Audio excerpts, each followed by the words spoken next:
Boa noite. Podem me chamar aqui de Miguel. E o caso a seguir é um fato real que aconteceu comigo na cidade de Maringá, no estado do Paraná, já há alguns anos atrás. Eu, antes de vir morar em Minas Gerais, eu morei em Maringá, no Paraná. Em todos os finais de semana, juntavam-se todos os amigos e nós íamos para uma cachoeirinha, conhecida como Cachoeirinha dos 7 Metros, na cidade de Maringá. Era um lugar lindo, mas tinha muita história de mortes e assombrações naquele lugar. Os moradores locais dizem que antigamente os coronéis matavam os escravos e jogavam os corpos na água do lago durante a noite. Então, o povo dizia que provavelmente devido a isso, no local ocorreram muitos casos de afogamento. Em um belo sábado, eu e mais 3 amigos resolvemos ir até a cachoeira para nos divertir e também para nos refrescar devido ao calor que estava naquele dia. Todos nós nadávamos super bem, tanto é que saltávamos do local mais alto que havia para mergulhar no lago, que ficava bem abaixo da cachoeira. E desse local que saltávamos, dava para ver um palhacinho de pelúcia que sempre estava lá no fundo do lago, pois não havia forma de pegá-lo, devido ao lugar onde ele estava, que era mais afastado. Em determinado momento, nos reunimos no alto e saltamos na água, saindo em seguida. Só que menos o nosso amigo Eduardo, que não apareceu. Então, mergulhei rápido e consegui tirá-lo a tempo, evitando desse modo que ele se afogasse. E assim que o Eduardo se reanimou, ele apavorado dizia que à medida que ele mergulhava, o palhaço de pelúcia ia crescendo e tomando forma. Ele então se assustou e tentou subir à margem. Mas o palhaço ficou do tamanho de uma pessoa e os seus dentes se tornaram grandes e pontiagudos. E o palhaço era bem parecido com o Pennywise, de It a Coisa. E muito rápido, o palhaço pegou o Eduardo pelo pé, o puxando de volta para o fundo do lago. Todos nós nos assustamos, porém eu resolvi verificar e subir no alto novamente para ver lá de cima e tentar ver o palhaço. Neste momento, eu estava sozinho lá em cima, mas de repente eu ouvi uma risada e misteriosamente alguém ou alguma coisa me empurrou, fazendo com que eu caísse lá do alto na água e com muita violência. À medida que caí, olhei para trás e juro que vi uma silhueta de palhaço do alto da cachoeira. Também eu quase acabei me afogando, pois caí na parte mais funda do lago.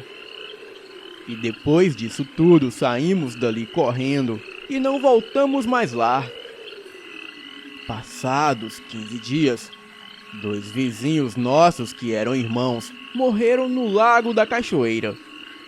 Dizem que um saltou sobre o outro e os 2 desmaiaram e acabaram se afogando. Isso foi estranho, pois eles estavam acostumados a irem ao local e jamais fariam isso. Será que, assim como nós, algo empurrou um dos rapazes lá de cima sobre o outro que estava na lagoa? Ou será a coisa?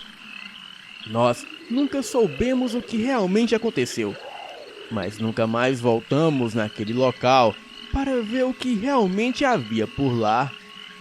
Boa noite.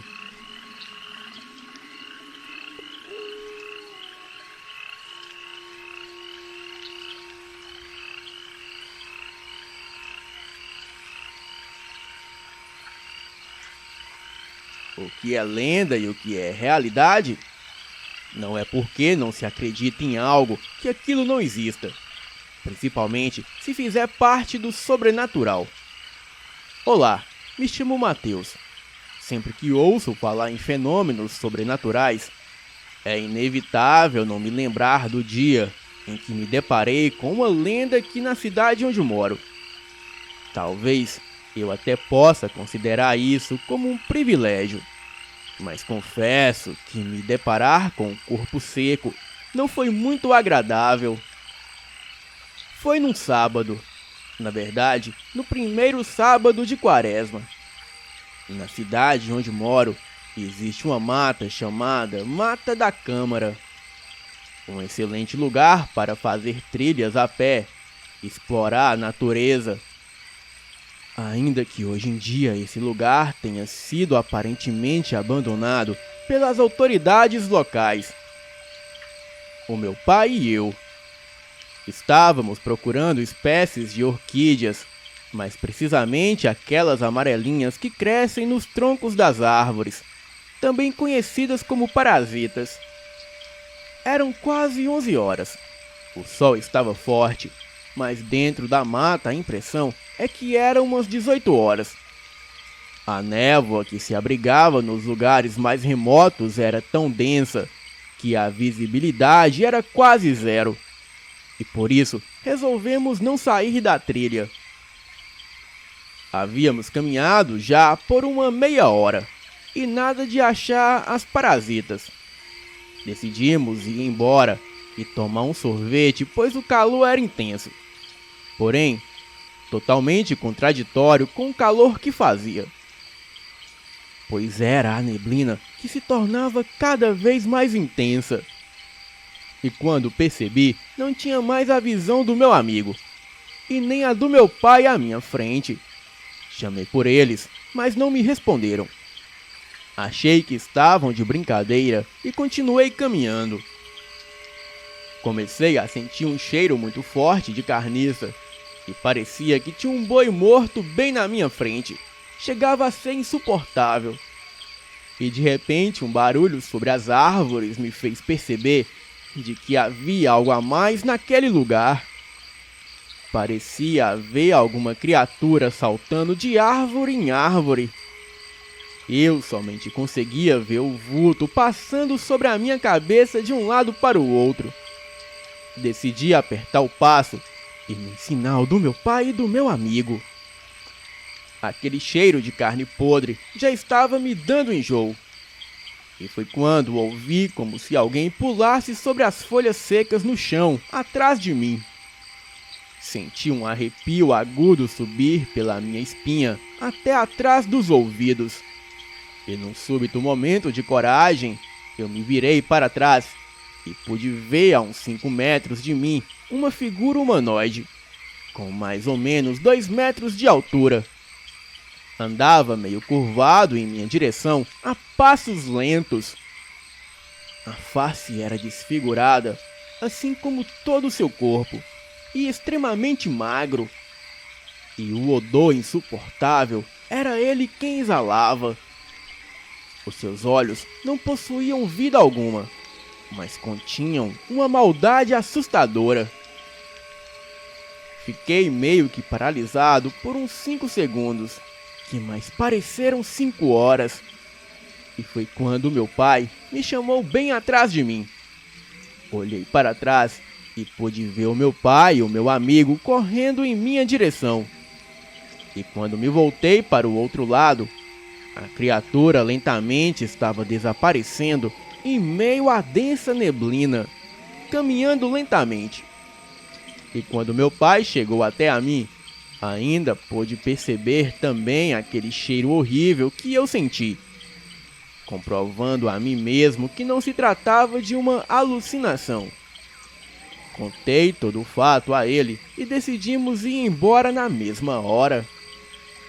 A lenda do corpo seco sempre correu de boca em boca nessa cidade, mas poucos realmente puderam presenciar sua aparição.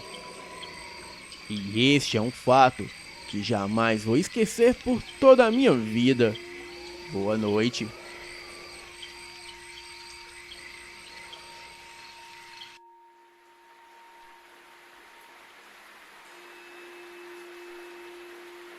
Boa noite. me chamo Carla. Este relato ocorreu na minha família e é muito contado pela minha avó e pela minha mãe. Uma vez, a minha família comprou uma casa que era só atravessar a rua e já era o cemitério. Mas a casa era lateral, quase ao lado do cemitério. Porém, com uma rua dividindo o cemitério da casa. A casa era muito boa e espaçosa, e não conseguiríamos ter comprado, logicamente, se ela estivesse localizada em outro lugar.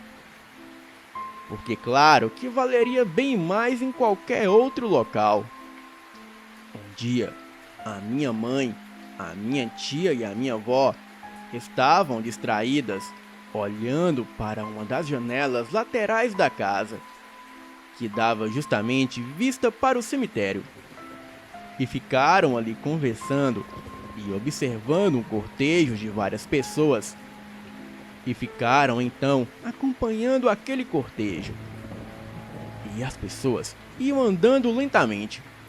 Mas então, o que os chamou a atenção foi que no início do cortejo não havia caixão nenhum. Então, não estava havendo nenhum enterro. Começaram a se perguntar o que então faziam aquelas pessoas ali todas juntas em fileira. Pensaram rapidamente em várias hipóteses, inclusive em uma reunião para fazer macumba no cemitério. De repente, a minha mãe, mais atenta, observou horrorizada. E em seguida, apontou em direção ao cortejo. A minha tia e a minha avó não entendiam o que estava acontecendo. E foi aí que a minha mãe disse: "Olhem, olhem para os pés deles!" E quando todos olharam, foi de arrepiar e quase caíram para trás. Pois o cortejo todo de pessoas, eles não encostavam os pés no chão, e sim, quase que flutuavam bem pertinho do chão, porém caminhando, mas sem encostarem no chão. Depois desse dia, a minha avó praticamente proibiu que todos abrissem as portas e as janelas que davam de vista para o cemitério, principalmente na Semana Santa e em noites de Quaresma. Boa noite.